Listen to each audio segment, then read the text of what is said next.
Well, parts are starting to arrive for the lathe. Got a couple of contactors and a pecker head there, and just got to get it all on and in place. Before I go too far, I'm going to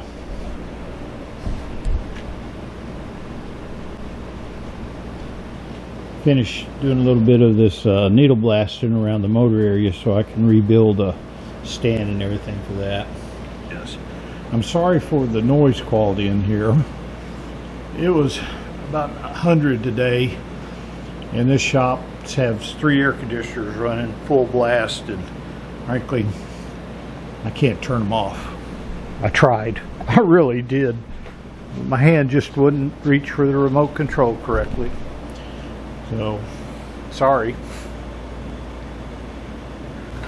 I'm using a Harbor Freight needle gun. Paid $39 for it, and it's lasted through a lot of machines. I usually don't go to Harbor Freight. I kind of feel dirty when I leave, but this is one piece that I would recommend.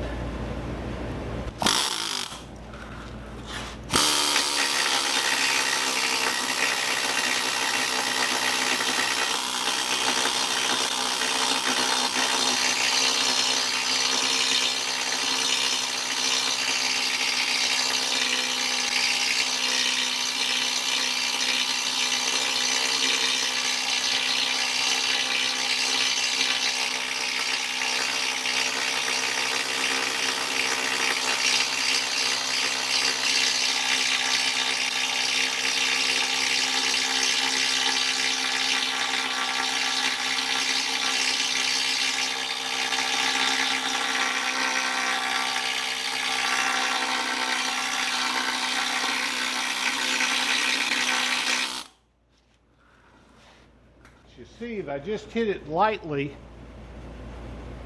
this brighter green is right under the surface of this gray. Then it gets into that darker green.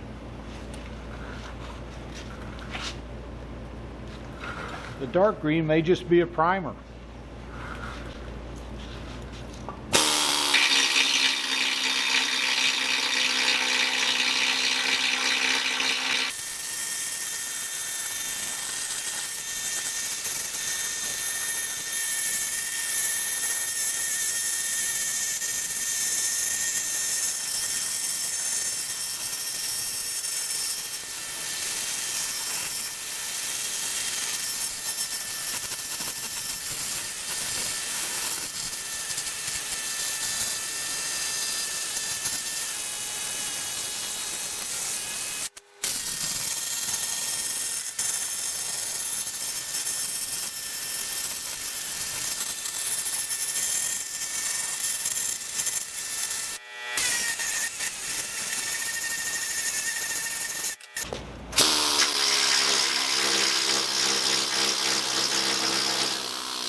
Well, I turned the air conditioners off so you could hear me.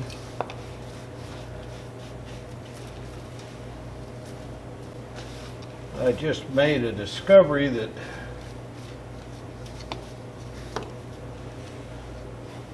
doesn't look too good for the old machine.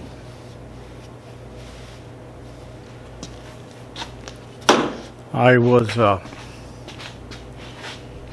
coming through with the needle gun trying to get you some different things to look at, and let's start off over here.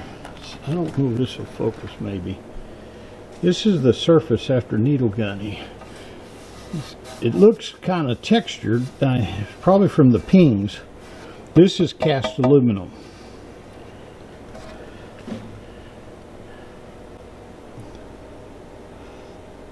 It goes from the aluminum to the dark because that's the last thing that's coming off, and then that green, which may be its original color, and then to this gray that's just peeling and flaking off everywhere. The green stuck pretty good. It's the gray paint that's failed, probably house paint. Now down here was a covered area by the tag for the metric change gears, and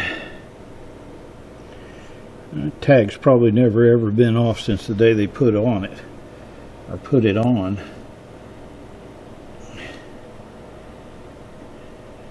And to me it looks like the green layer is the bottom layer also,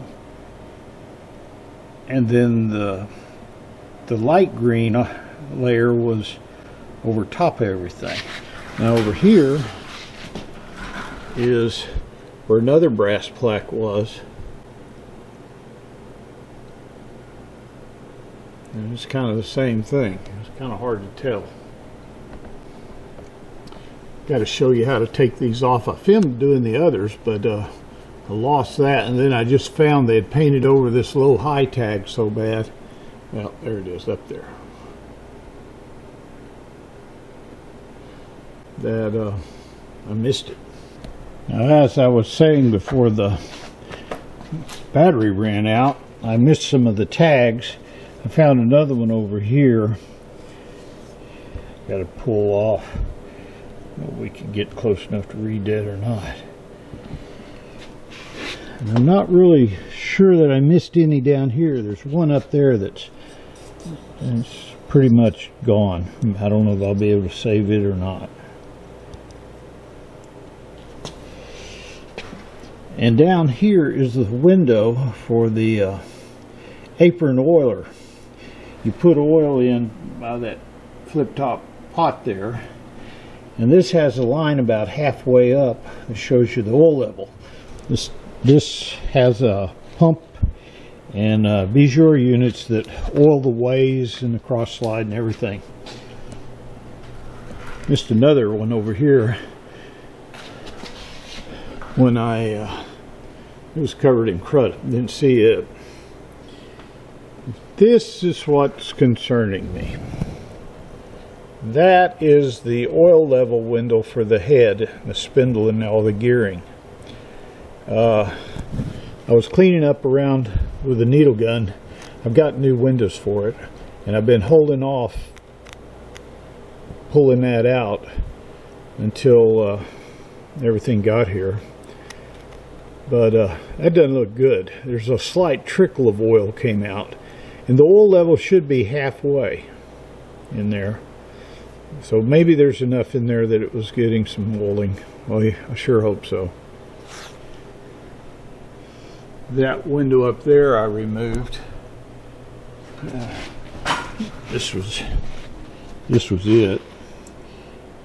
Found the easiest way to get rid of these things is to just take and break them, and then somewhere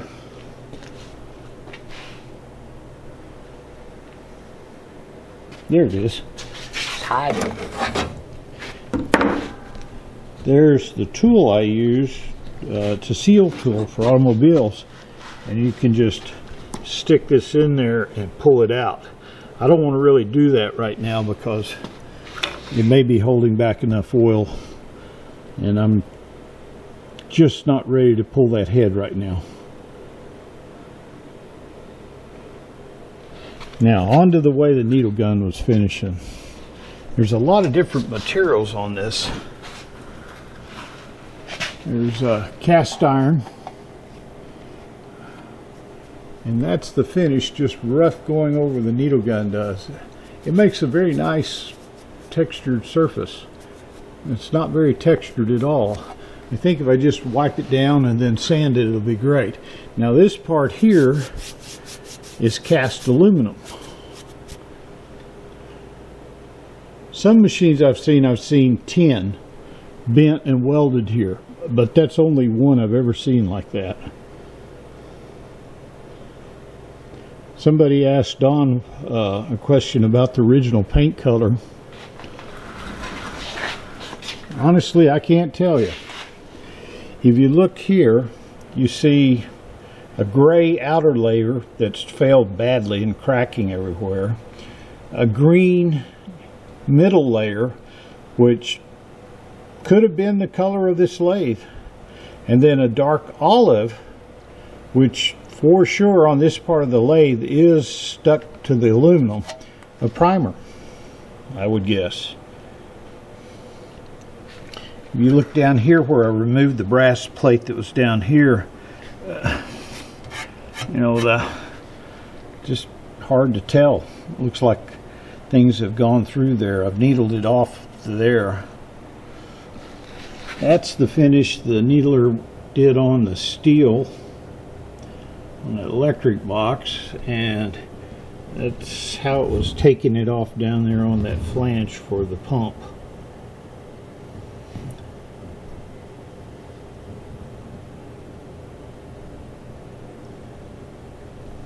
Now this is the casting for the bell housing, and that looks to be like real thick metal. I think that's steel though. I don't think it's cast. And then we get to the conundrum.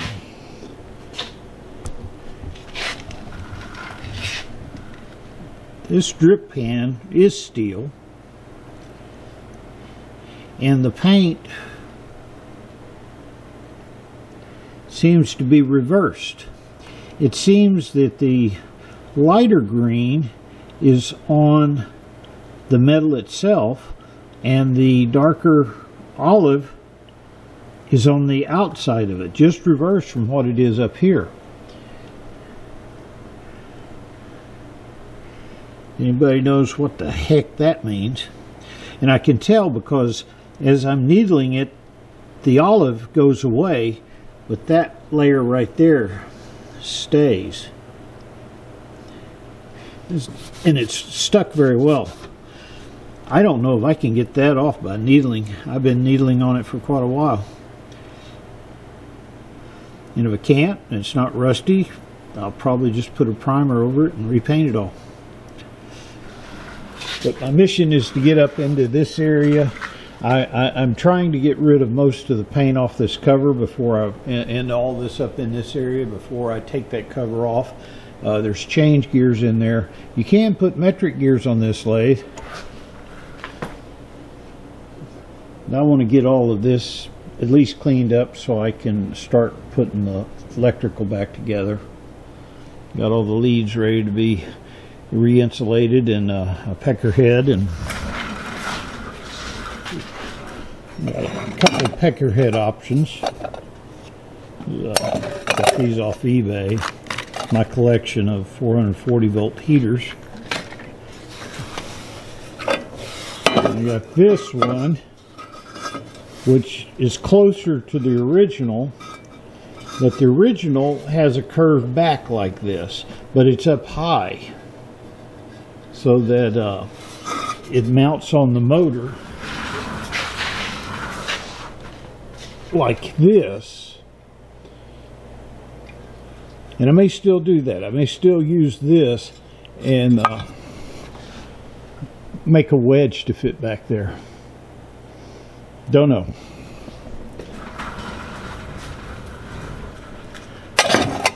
about roughly the same size, a little bit smaller. This is the original pecker head cover.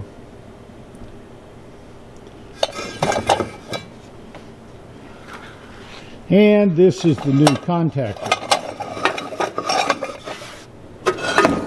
Got some heaters coming for it. I ordered heaters, found 3 on eBay. And they were marked B32s, that's the size I need. I got here and Don was looking around and he said, "Why did you put B62s in?" Sure enough, the seller on eBay had put B32s into the header and something else, and then in the fine print put B62s. So he refunded my money, and unfortunately he didn't have any, so I had to spend $45 and get them off of Amazon. But they're on their way, and as soon as we have them, I'll have this all set up to where we can hook it all up, and hopefully there's been enough oil in there to protect it. Hopefully.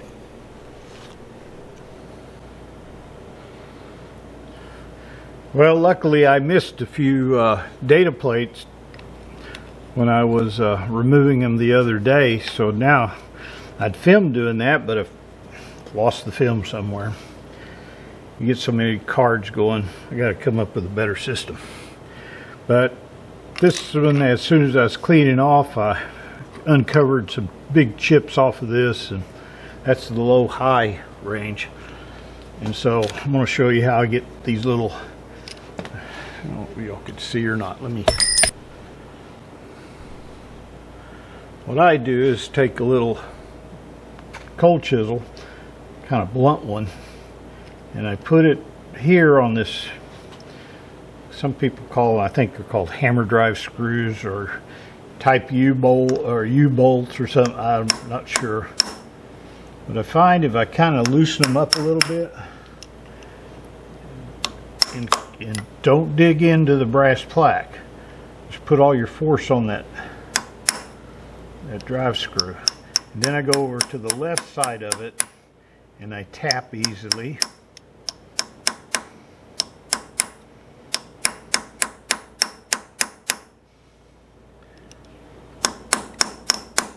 If you tap on the left side, if you push it down, it will, the spirals on the screw will start unscrewing. You tap on the opposite side, it just gets tighter.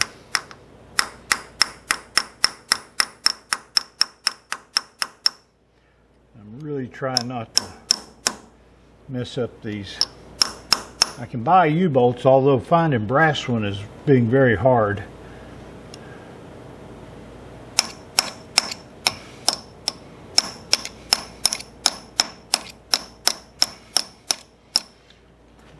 Can't find these data plates.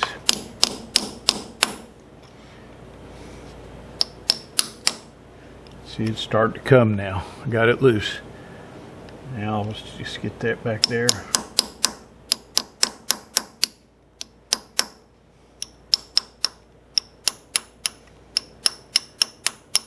Now I've got it loose.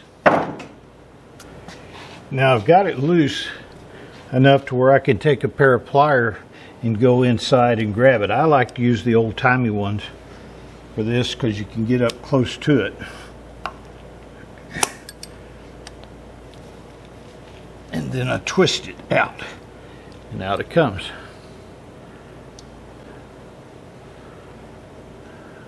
You can see that. Big old screws on it there.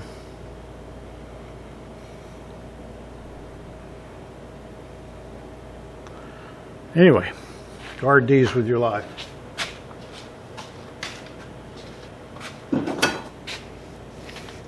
And that didn't damage the plaque at all. Got these big ones soaking over in the parts washer. They were coated in grease. I was afraid that the numbers had been damaged on them, but I think they're going to be okay.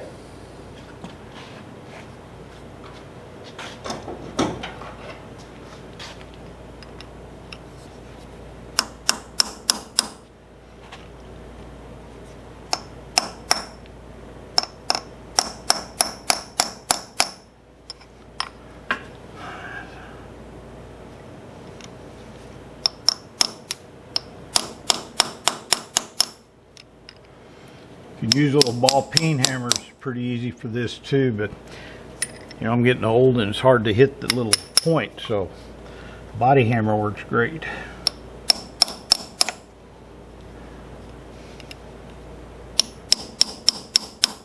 Just take your time, they'll come out. It's loose now. We've got about a 30-second away from the plaque.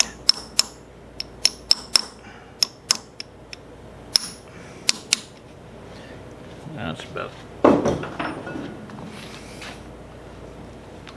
and pull it off, and voila.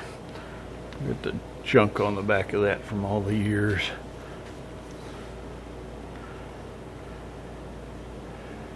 That's just rusted away.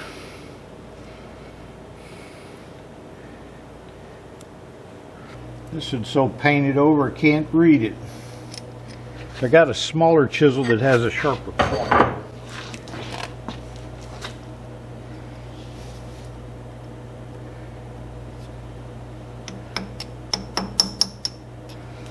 Usually don't have very good luck with these. They're so small.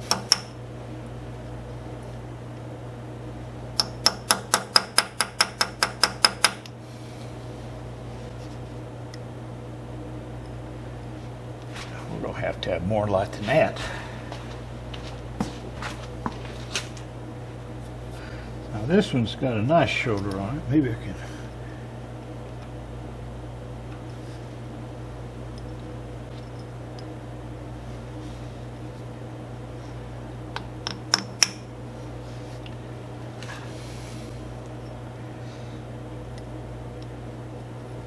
Wondering if I could pop these small ones a little bit by doing that.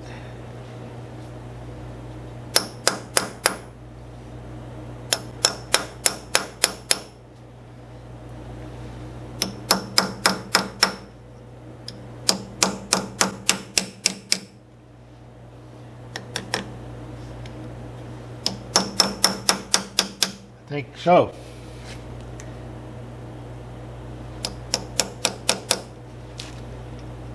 Starting to come up in the back some. That one.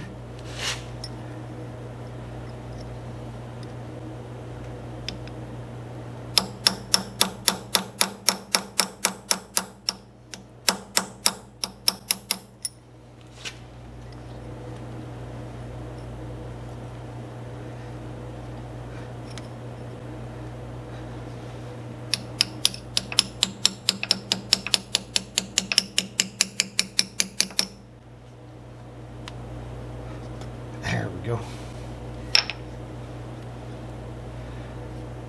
Nice bit of rust back there.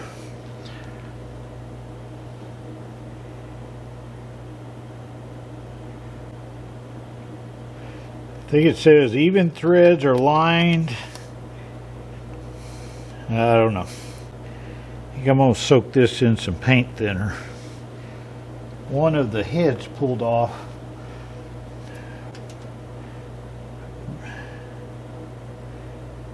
In fact, it stayed on there.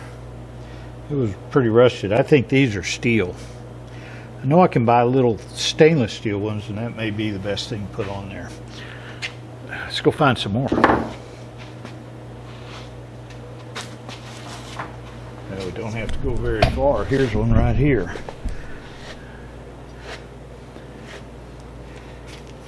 Now this one is very thin and already up on two edges, so maybe I can try that same trick.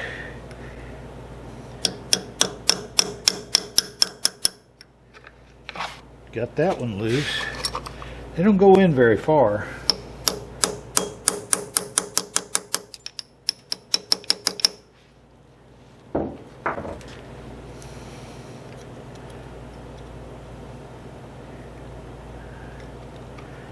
I'm gonna have to buy some if I can save it. I keep thinking there's gonna be a good lathe, but That is to be determined. While we're on the subject of plates, that one is missing. I did not remove that the other day. Looks like one pin is there and the other's not. I removed this one and this motor tag.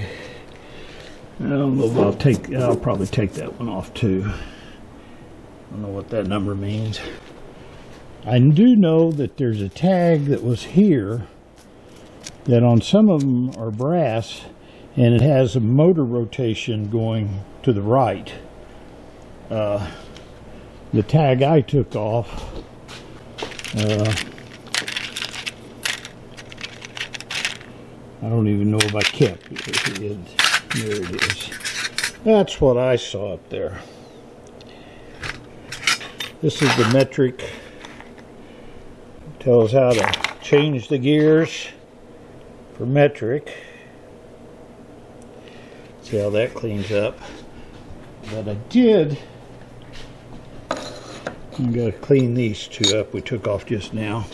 But I ran over to the parts washer and removed these. These are the data plates that come up here for the change gears, or excuse me, for the speed. And I was very afraid that some of these numbers were worn off, but every single one is legible now. It just was covered in years and years and years of junk. I let them sit in the parts washer for two weeks. And then I gave them a wire brushing and just rinsed them off with soap, and that's what that one came out. Now this is a pretty generic one. I could get one of them anywhere.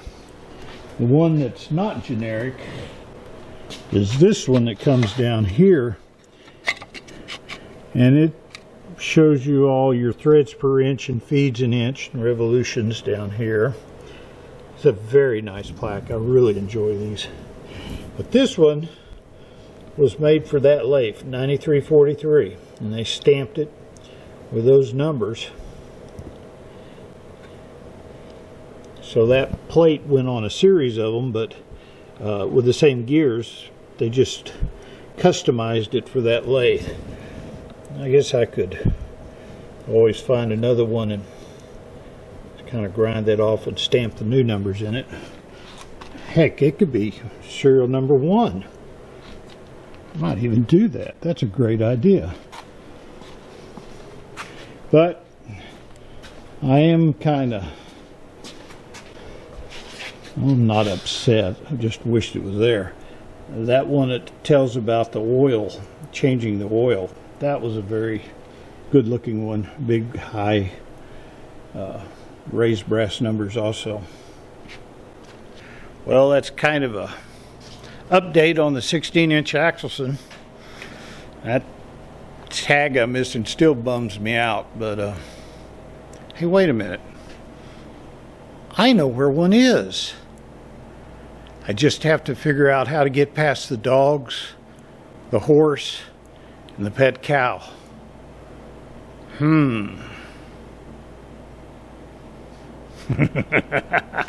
Thanks for watching.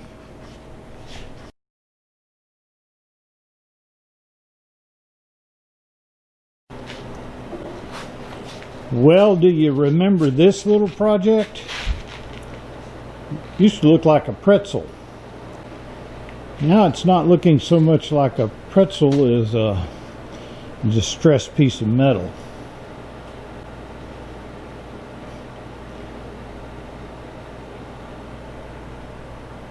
Unfortunately, I had another one of those here, hold my beer moments, and figured out a way to get it to this stage. It's still a little bit crooked, and it now has a 1-inch steel rod permanently residing inside it, which I think that's okay because it makes it stronger. Just now got to figure out how to get that little bit of bend out.